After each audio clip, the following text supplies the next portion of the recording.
They found a way. They scrapped and found a way to get a win. I thought we played a solid first half. We let Chris Middleton get a little loose at the beginning of the third, and once he started rolling, that gave him some confidence. And a great team like that, when they get confidence, they're hard to slow down. They found something that was working well, pick and roll between Middleton and Lopez, and they went to it, and that got them going. And it was a good test for us, especially down the stretch in a one-possession game, because we made some mistakes that we probably won't make, that we hopefully won't make if we're ever fortunate enough to see them again. But great team. Our guys fought. They fought a little bit longer, and they got the win. What was your view of that? What's that? What was your view of that altercation toward the end? I don't know. I mean, it looked like Brooke and Trey had words, got a little tangled up, and it was really nothing. No punches were thrown or anything like that. So it's it's a heated contest, and emotions are flowing, and the littlest thing can set anybody off, and then those two got at it a little bit. But like I said, it's all in love. Mike, it's love in basketball, that's right. I know you haven't seen or watched the film yet, but if this were like game one of a playoff series, what kind of adjustments would you try to incorporate or make if you were to see a team like this again or have a similar night? Well, one thing is, we have to handle like Chris Middleton and Brook Lopez pick and roll, and we'd have to do a better job on Chris. Like Chris, I just thought was too comfortable to start the third, and we can't let any of their guys play with comfort. They got to feel us the whole game. And, he walked into a three. He got to the rim a couple of times, and it was just too easy for him, and with not much resistance. So that has to be the biggest adjustment, is we got to play this thing for 48 minutes, and they got to feel us for 48 minutes. And then, like I said, that pick and roll was tough to deal with. Giannis is Giannis. He's a load. We got to keep trying to help out and continue to try to force others to beat us. And if we do, if somebody else beats you, then you kind of live with it. But you can't have Chris at the point of attack to start the third just play as easy and free flowing as he did. And then, like I said, it took us a little bit of time to adjust to his and Brooks pick and roll game. And once we did, we started flowing again, and then we made a couple of mistakes down the stretch too. HB and Foxy were involved in pick and rolls, and our switches weren't good. And when they weren't good, every time we paid the piper for it. Chris hit a three. One time, Drew Holiday slipped to the rim, and Kevin had to go in and tag, and I think it was Grayson Allen hit a three. So there's some things we can clean up where we know we can be better. But Mike Budenholzer does a heck of a job with that team. You got to give him and his staff a lot of credit, and their players. Mike, when Giannis is going like that, I know he's super difficult to guard and a multiple-time MVP. But what, as a coach, what can you do schematically to try to slow him down and prevent him from getting downhill like he did tonight? I thought early in the game we took the hit, but I thought in the second half we moved out of the way a couple of times when we could have taken the hit.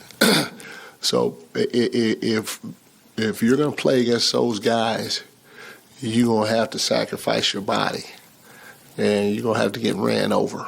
And it might not just be one time. It might be a couple of 2-3 times during the course of the ball game.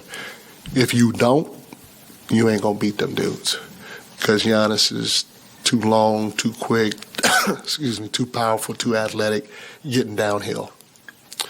So that has to be the first priority. And the second one is, you can run a second guy at him, from time to time. We didn't think that we needed to, but I do think, and it'd be interesting to go back and see it, but I do think in the second half we possibly had a couple of times where we could have taken a hit, but we didn't. Yeah, Coach, outside of that willingness to take a hit, did anything else stand out to you that you felt like you were doing well in that first half defensively that kept them off the line and allowed you guys to get turnovers and out on the other end?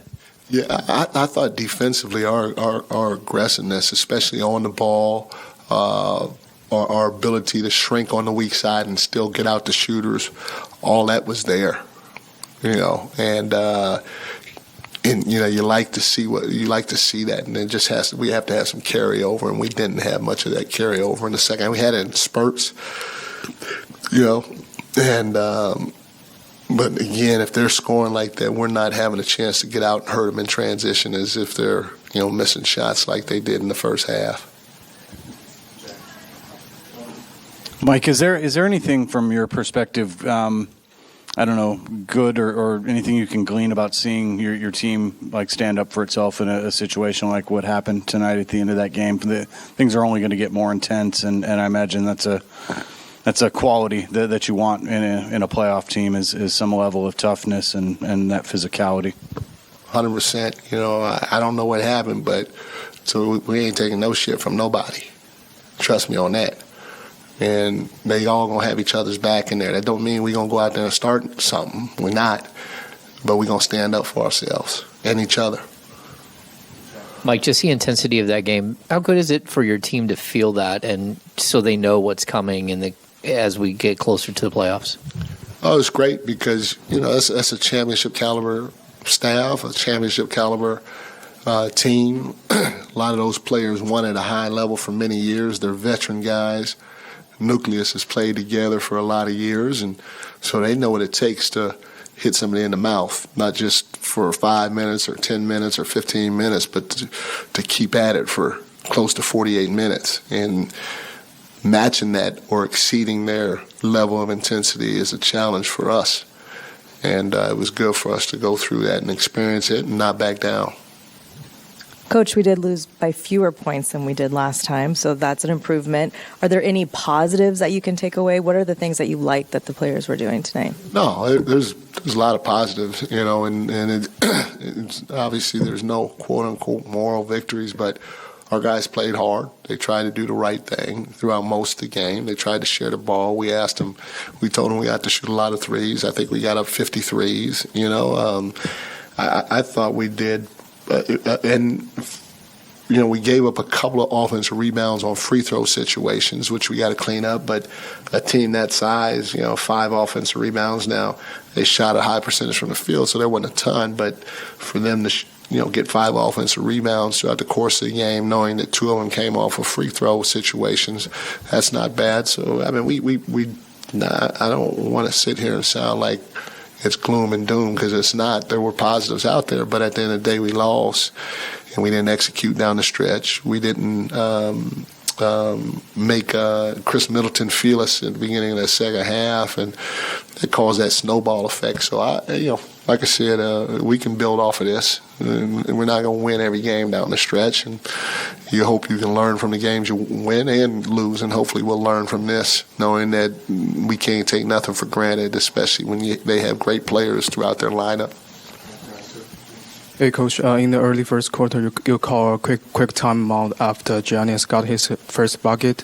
What do you talk to the players? Is it about the defense things? Yeah, it was a defensive breakdown we had. Giannis drove the ball. We didn't have our help come from the weak side to take a charge.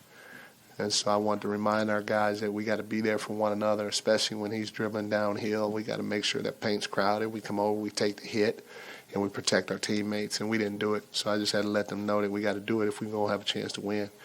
We took a couple of hits after that, but we didn't get back to it in the second half.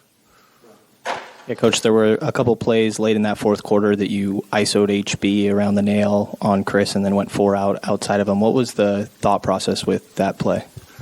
We felt like, HB, being an experienced veteran, had an opportunity. We felt to go one-on-one and score against Chris because the way Kevin was shooting the ball, we didn't think they'd help. But they did help one time, and Kevin came off of a handoff and got a great look. I think he ended up missing the shot. So, and then another time HB scored. I don't know what, he ended up going right and kind of flipping it out. I'm not sure what happened the third time. I can't remember quite what happened the third time, but again, we just thought that that would generate some looks for us, and I know 2 of the 3 possessions that we did it generated great looks for us. Thank you, guys.